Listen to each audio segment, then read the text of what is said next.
আসলে বিষয় এতগুলা। প্রথমে আমরা বলি, আমরা আসি শুরুতেই যে মার্কিন যুক্তরাষ্ট্র টিকতে পারবে কিনা বা ইরানের কি অবস্থা হবে।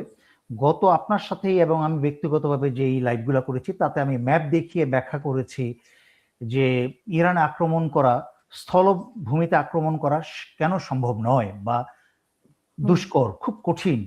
যারা যাবে তাদের জন্য সেইটা হবে সুইসাইড, তারা জীবন নিয়ে ফিরতে পারবে না।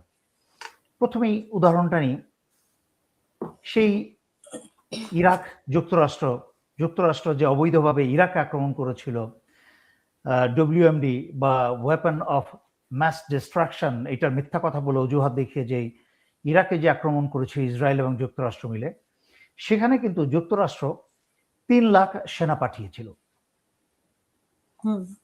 3 লাখ সেনা পাঠানোর পরেও প্রতি সপ্তাহে 8 থেকে 10 জন যুক্তরাষ্ট্রের সেনা মারা যাচ্ছিল এবং তাদের মৃতদেহ যুক্তরাষ্ট্রে ফেরত আসছিল।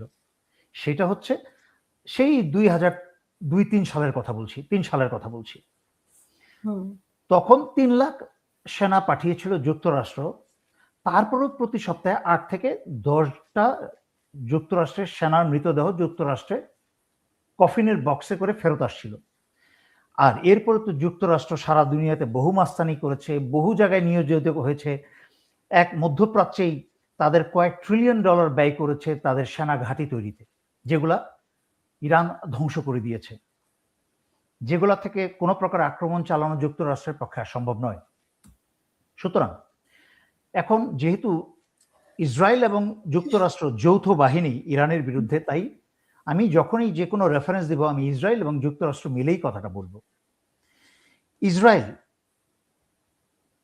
ইরানের বিরুদ্ধে যেই পরিমাণ সমরাস্ত্র বা সেনা ব্যবহার করেছে, তার পাশাপাশি কি বলে এটাকে, হিজবুল্লাহর বিরুদ্ধে এবং অন্যান্যদের বিরুদ্ধে যেসব সেনা মোতায়েন করেছে ইসরায়েলের সমস্ত সেনা বাদ দিয়ে মনে করেন এখন একদম ছাঁকনি দিয়ে মানে ছেকে খুব বেশি হলে 70,000 সেনা তাদের পক্ষে জড়ো করা সম্ভব।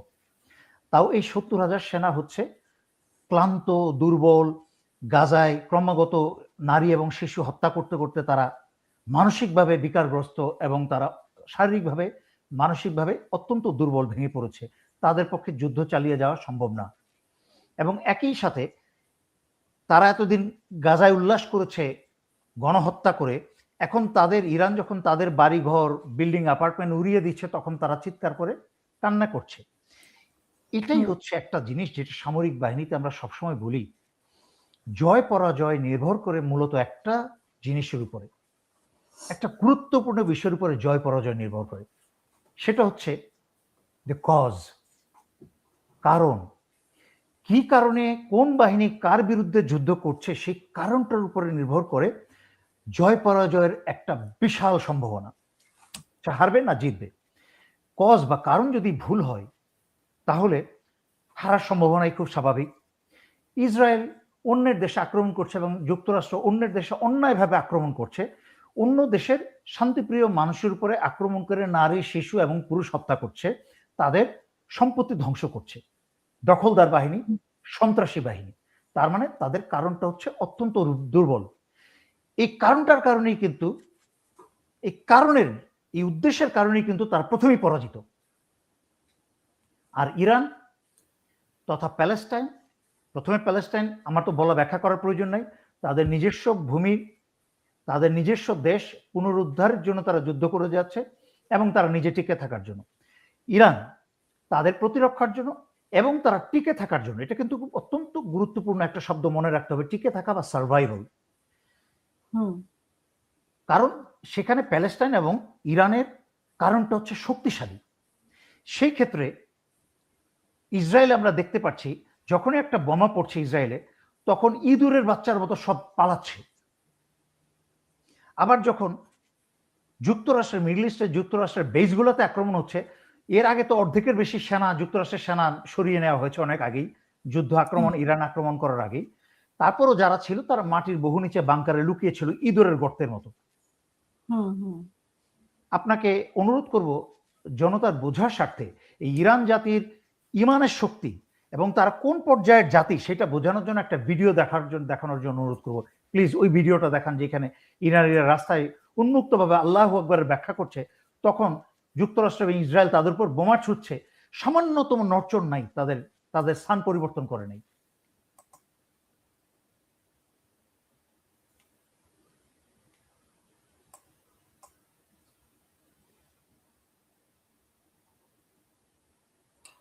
আচ্ছা, ভিডিওটা প্লে হচ্ছে না মনে হয়। আপনার কি পুরো ডাউনলোড হয়েছিল? মানে এখানে দেখাচ্ছে প্লে হচ্ছে, কিন্তু শোনা যাচ্ছে না কেন? আমার এখান থেকে শেয়ার করার কোনো উপায় নেই না? না মনে হয়। আচ্ছা ঠিক আছে, ইটস ওকে, সরিয়ে নিতে পারেন, ইটস ওকে। আমার মনে হয় পুরোপুরি ডাউনলোড হয়নি, বা internet speed I don't know, would be one of those. লাস্টের এই জায়গাটা একটু আগের যে শর্টটা ছিল, এটা যদি নিতে পারেন। দেখেন, মূলত আমি ব্যাখ্যা করছি জনগণের স্বার্থে বোঝার জন্য। এখানে ইরানিরা রাস্তায় নেমে দিনের আলোতে সড়কে তারা আন্দোলন করছে যুক্তরাষ্ট্রের বিরুদ্ধে, এবং এই ভদ্রমহিলা উনি ব্যাখ্যা করছেন আল্লাহু আকবার মানে কি। এবং ঠিক তখনই তার মাথার পিছনে দেখেন যুক্তরাষ্ট্র এবং ইসরায়েলের বোমা বর্ষণ হচ্ছে, কিন্তু তার এক চুল পরিমাণ সেই জায়গা থেকে সরছে না। সরিয়ে নিতে পারেন, ঠিক আছে, আমি ব্যাখ্যা করি। এই ভদ্রমহিলা ব্যাখ্যা করছেন যে আল্লাহু আকবার, আল্লাহু আকবার। আল্লাহু আকবার মানে হচ্ছে এই আল্লাহু আকবরের শক্তি কত বিশাল। এই আল্লাহু আকবরের শক্তি যুক্তরাষ্ট্র এবং ইসরায়েলের বোমার চেয়ে অনেক শক্তিশালী। যখনই এই কথাটা বলছে তখনই আচ্ছা, আমি একটু আবার আরেকটু চেষ্টা করি। আচ্ছা, চেষ্টা করুন। Because this word has been misused by extremists like ISIS members. But I want to tell you what it really means. আমি